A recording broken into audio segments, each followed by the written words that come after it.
Jingle bell jingle bell jingle bell ഇപ്പം ഇങ്ങനെ ആക്കാനാണല്ലോ കേട്ടോ സൗണ്ട്. ഹായ്, അപ്പോൾ മേരി ക്രിസ്മസ്.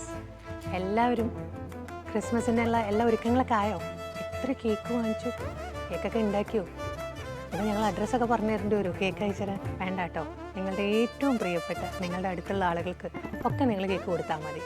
അതൊക്കെ ഞങ്ങൾക്ക് കിട്ടിയതിന് തുല്യമാണ്. പിന്നെ അത് മാത്രമല്ല, ഈ ഹോസ്റ്റലൊക്കെ കമൻ്റ് ഇടുന്നതിനും അതുമാതിരി. അപ്പോൾ ക്രിസ്മസ് എന്ന് പറയുമ്പോൾ നമുക്കറിയാമല്ലോ, എനിക്ക് ഈ ക്രിസ്മസ് കാലം ഭയങ്കര ഇഷ്ടപ്പെട്ടൊരു കാലം. എനിക്ക് തോന്നുന്നു ഒരുപാട് പേർക്കും അത്.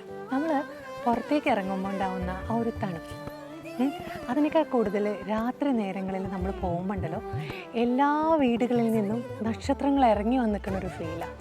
ഇങ്ങനെ നിറയെ ഇങ്ങനെ നക്ഷത്രങ്ങൾ ഭൂമിയിൽ ഇങ്ങനെ ഇറങ്ങി മിന്നി മിന്നി മിന്നി മിന്നി മിന്നി മിന്നി നിൽക്കുന്നൊരവസ്ഥ. ആകാശത്തിലേക്ക് നോക്കേണ്ട ആവശ്യമില്ല, നമുക്ക് ഭൂമിയിൽ തന്നെ നക്ഷത്രങ്ങളെ കാണാം. മാലാഖമാർ നിങ്ങളുടെയൊക്കെ വീടുകളിൽ തന്നെ നിങ്ങളുടെ പ്രിയപ്പെട്ടവരാണ്. അവരൊക്കെ തന്നെയാണുള്ളത്. അത് ആൺമാലാഖ പെൺമാലാഖ എന്നൊന്നുമില്ല, നമ്മളെല്ലാവരും ഓരോ മാലാഖമാരാണ്. അപ്പോൾ ഈ ഒരു ക്രിസ്മസ് കാലത്ത് ആ മനസ്സുകളിൽ കുറച്ച് ആ മാലാഖ സ്വഭാവം നമുക്ക് എല്ലാവർക്കും കൊണ്ടുവരാൻ സാധിച്ചു കഴിഞ്ഞാൽ ഭയങ്കര നല്ലൊരു കാര്യമായി. അപ്പോഴാണ് ഹാപ്പിനെസ് കിട്ടുക.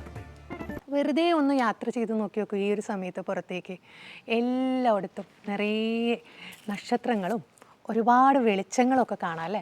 അതിങ്ങനെ ഓരോ സ്ഥലങ്ങളിലും ഇങ്ങനെ പോകുമ്പോൾ നിറയെ കൂടിയിരിക്കുന്നത് കാണുമ്പോൾ ഒരു പ്രത്യേക ഒരു ഭംഗി തന്നെയാണത്.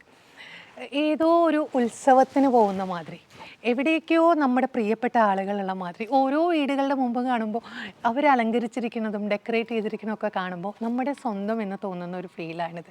അപ്പോൾ ഞാൻ ഈ ക്രിസ്മസ് സമയത്ത് ഇതേ ഇവിടെ ഇങ്ങനെ കുറച്ച് ഒരുക്കങ്ങളൊക്കെ കാണിച്ച് റെഡിയായി നിന്നതും ഒരു ഫീലാണത്. പണ്ടൊക്കെ നമുക്ക് ക്രിസ്മസിന് സ്കൂളിലും കോളേജിലൊക്കെ പഠിക്കുമ്പോൾ ഒരുപാട് ക്രിസ്മസ് കാർഡുകൾ ഉണ്ടായിരുന്നു. കണ്ടോ, ബെല്ലുകളടക്കം ഇവിടെ അടിക്കാൻ തുടങ്ങിയിട്ടുണ്ട് കാറ്റ് വീശുന്ന സമയത്ത്. നിങ്ങൾക്കത് കേൾക്കാൻ പറ്റുന്നുണ്ടെന്ന് വിചാരിക്കണം. നമ്മുടെ കോളേജ് കാലഘട്ടത്തിലും സ്കൂളിലൊക്കെ എത്ര ക്രിസ്മസ് കാർഡുകളല്ലേ വരുന്നത് ഗ്രീറ്റിങ്സ് ആയിട്ട്. ഇപ്പോൾ തപാല പെട്ടിയുടെ ചുമപ്പ് നിറം അത് അവിടെ തന്നെ ഇരിക്കുക, അതാരും തൊടുന്നില്ല. അപ്പോൾ പറ്റുവാണെങ്കിൽ ഒരു ന്യൂ ഇയർ, ഹാപ്പി ന്യൂ ഇയറും മെറി ക്രിസ്മസിൻ്റെയൊക്കെ ഒരു കാർഡ് ഒന്ന് അയച്ചേക്ക്. പഴയ ഓട്ടോഗ്രാഫൊക്കെ തപ്പിയെടുത്ത് ഡയറിയിലുള്ള അഡ്രസ്സുകളൊക്കെ എടുത്ത് നിങ്ങളുടെ പ്രിയപ്പെട്ടവർക്ക് ഒരു കത്ത്. കൂടെ ഒരു കാര്യം കൂടി പറയട്ടെ, വീട്ടിലുള്ള ആൾക്കാർക്കും ഒരു സർപ്രൈസ് ആവട്ടെ. ഭാര്യ ഭർത്താവിനും, ഭർത്താവ് ഭാര്യയ്ക്കും, മക്കൾക്കും ഒക്കെ ഒന്ന് അയച്ചു നോക്കി നോക്കൂ. അത് അവർക്ക് ഏറ്റവും വലിയൊരു എന്താ പറയുക, ഒരു വലിയൊരു സർപ്രൈസ് ആയിരിക്കും അല്ലേ? നമ്മൾ പറയില്ലേ, ട്രീയുടെ അടിയിൽ ഗിഫ്റ്റ് കൊണ്ടുവരുന്ന സാൻഡയെ കുറിച്ചിട്ട്. ആരാണത്? നമ്മളൊക്കെ തന്നെ. നമ്മുടെ വീട്ടിൽ നമ്മുടെ പ്രിയപ്പെട്ടവർക്ക് ഇതുമാതിരിയുള്ള ചെറിയ സർപ്രൈസ് കാര്യങ്ങളൊക്കെ നിങ്ങൾക്ക് ഒരുക്കിക്കൂടെ? എന്തെങ്കിലും ഒരു നല്ല മനോഹരമായ വാക്കുകളൊക്കെ വെച്ച് ഒരു കുഞ്ഞു കാർഡ്, അത് തന്നെ വില പിടിച്ചൊരു കാര്യമാണ്.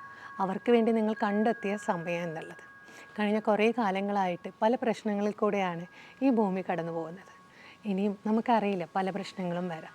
നമ്മളെല്ലാവരും ഒത്തൊരുമിച്ച് നിന്നു എന്നുള്ളത് തന്നെയാണ് ഏറ്റവും പ്രധാനപ്പെട്ടൊരു കാര്യം. അങ്ങനെ ഈ 2023 ക്രിസ്മസും കഴിയുകയായി. ഇനി 2024 നമ്മളെല്ലാവരുടെയും ഉള്ളിൽ ഇനിയും ഏറ്റവും നല്ലത് നമുക്ക് കൊടുക്കാൻ സാധിക്കണം എന്നുള്ളതും ഇന്നുള്ളതിനെ ഏറ്റവും നന്നായി സന്തോഷിക്കാൻ സാധിക്കണം എന്നുള്ളതും ആയിരിക്കണം തീരുമാനം. അപ്പോൾ എല്ലാവർക്കും ഒരിക്കൽ കൂടി jingle bell jingle bell, merry Christmas.